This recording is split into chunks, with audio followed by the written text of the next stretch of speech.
Selamun Aleyküm ve Rahmetullah Mansur müəllim. Aleykümselam rahmetullahi ve berekatuhu. Müxalif bir fikrə rədd etməyin qaydası necədir? Aleykümselam rahmetullahi ve berekatuhu. Deməli, ümumiyyətlə rədd etmək, fikirləri rədd etmək bu dinimizin əsaslarındandır. Və biz alimlərə fikir versək, görərik ki, onların kəlamında rəddiyə var. Və ondan əvvəl Allahın kəlamına, həmçinin Peyğəmbər sallallahu aleyhi ve sellemin sünnətinə fikir versək, görərsiniz ki, və görərik ki, orada nə qədər rəddiyələr var müxalif olan fikirlərə. Ümumiyyətlə, rədd eləmək bir fikrə qarşı danışmaq bu İslam dininin əsaslarındandır. Və bu mühafizə xarakteri daşıyan bir mövzudur, babdır. Və bunu elm üzərində eləmək və bunun ədəblərini və bunun qaydalarını qorumaq hər bir müsəlman üçün mühüm olan məsələlərdəndir. Rədd olunan məsələ mühüm məsələdir. Yəni, hansı məsələyə rədd olunur? Əgər rədd olunan məsələ əqidə məsələsidirsə, etiqad məsələsidirsə, burada bir fikir var, bir rəy var və başqa bir rəy yoxdur. Bəli, burada şiddət eləmək və ilzam eləmək olar.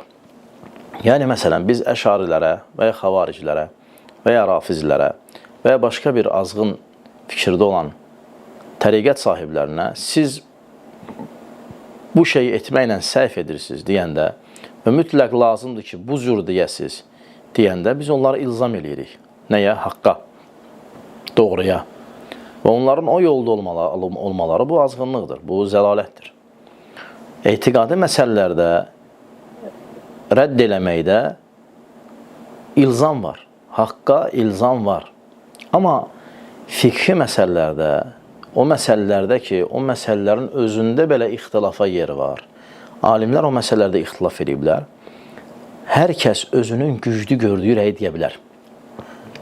Və bir tərəfə gördüyü rəyi, doğru gördüyü rəyi bəyan eləyə bilər, amma ilzam eləyə bilməz. Bəyan eləyə bilərsə, məsələn, mən bu rəydə bunu görürəm, mən bu rəydə bunu görürəm, mən bu rəydə bunu görürəm və dəlillərim budur. Qarşı tərəf deyir ki, mən də bu cür görürəm və dəlillər budur. O zaman məsələ belə olduğu halda, yəni hər iki tərəfin əlində dəlil olduğu zaman, yəni rəy deyil, sadəcə olaraq dəlil üzərindədir. Eyb etməz rəddiyə verilsin, lakin gözəl üsulda.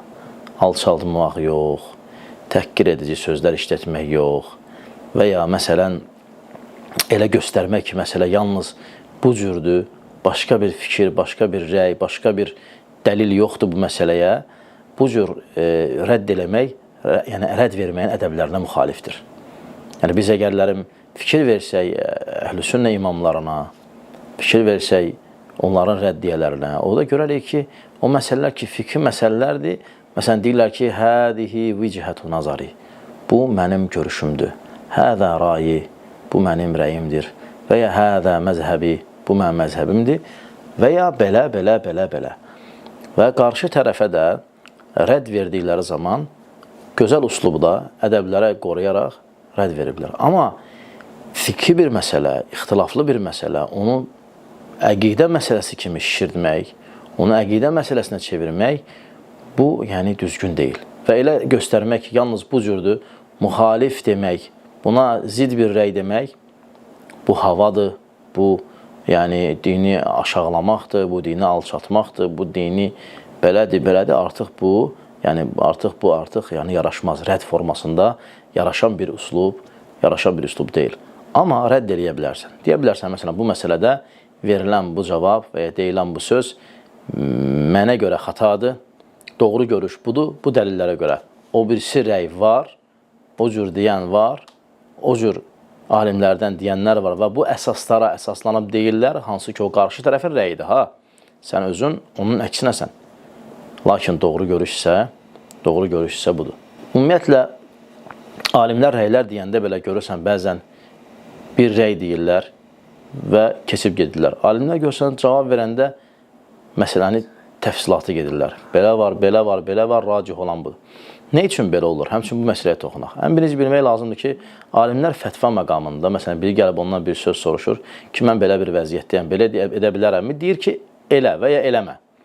Elə və ya eləmə. Yəni, özünün əməl etdiyi, özünün doğru gördüyü və ya sual verənin halına uyğun olan bir cavabı verir o hal üçün. və onunla kifayətlən bitir. Day demir, bu məsələdə 5 dənə rəy var, biri belədir, biri belədir, biri belədir. Sən get, nə istəyirsən seç. Elə yox. Sadəcə birini deyir, hansı ki, düzgün bilir, gedir. Və onunla kifayətlənir.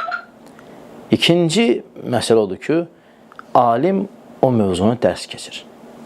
Dərs keçəndə başlayır. Bu məsələdə 5 dənə rəy var. Birinci rəy budur, ikinci rəy budur, üçüncü rəy budur. Birincinin dəlili budur, ikincinin dəlili budur, üçüncünün budur. Bunlar buna görə belə deyiblər, bunlar buna görə belə deyiblər, bunlar buna görə belə deyiblər. Doğru görüş budur, buna görə, buna görə, buna görə.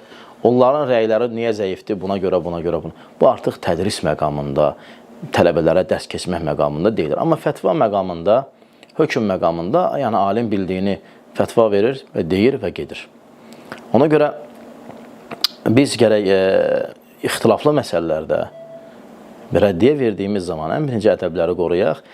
Həmçinin etiqad eləyək ki, o cür deyənlər var, o cür rəy var və bu cür deyənlər də var. Və hər iki tərəfində özünə məxsus dəlilləri var və sadəcə olaraq həmin elm adamı bir rəyi, o birisi elm adamı isə o birisi rəyi götürüb və burada heç bir sıxıntı yoxdur. Əgər belə olsaydı da bütün ümmət alimləri sıxıntı içərisində olardılar. Lakin bir şey də diqqət nəzər çatmaq istəyirəm, diqqətə çəkmək istəyirəm ki, bəzi insanlar, yəni görürsən elə insanlar var ki, onlarda əqidə, mənhəc, onlarda yəni əsas və usul məsələlərində problemlər, böyük problemlər var. Onlar bunları bildikləri halda rəddiyə vermirlər. Amma görürsən, məsələn, hansısa bir dənə fikri məsələ çıxır, alış-verişdən və ya məsələ üçün də azan hökmü, nə bilim, məsələn, nəyin hökmü, nəyin hökmü, cümənin hökmü, nə bilim, nə. Görürsən, bunda şiddətli, sanki belə bir rəy var kimi də hökm, fətva və yaxud da rəddiyə, hansı ki, yalnız belə olmalıdır məsələlərdə rəddiyə vermirlər və rədd eləmirlər. Təbii ki, deyə bilərlər ki, biz dərslərimizdə deyirik. Belə necə təyin edib rəddiyə vermirsənsə, elə də təyin elə o xatalara da rəddiyə ver də. Dərsdə hamı deyir. Aydındır. Ona görə bu ədəblərə qorumaq lazımdır. Bu ədəbləri, birinci məsələ fikirdir yoxsa yox, belədir yoxsa yox, elədir yoxsa, bu məsələlərə fikir vermək lazımdır. Çünki bu məsələlər mühümdür. Allah Teala daha doğrusunu bilir. Və qulu mə təsməun və sallallahu nəbiyyə Muhammedin və alə alihi və sahbihi ecməin. Allah razı olsun. Sizdən.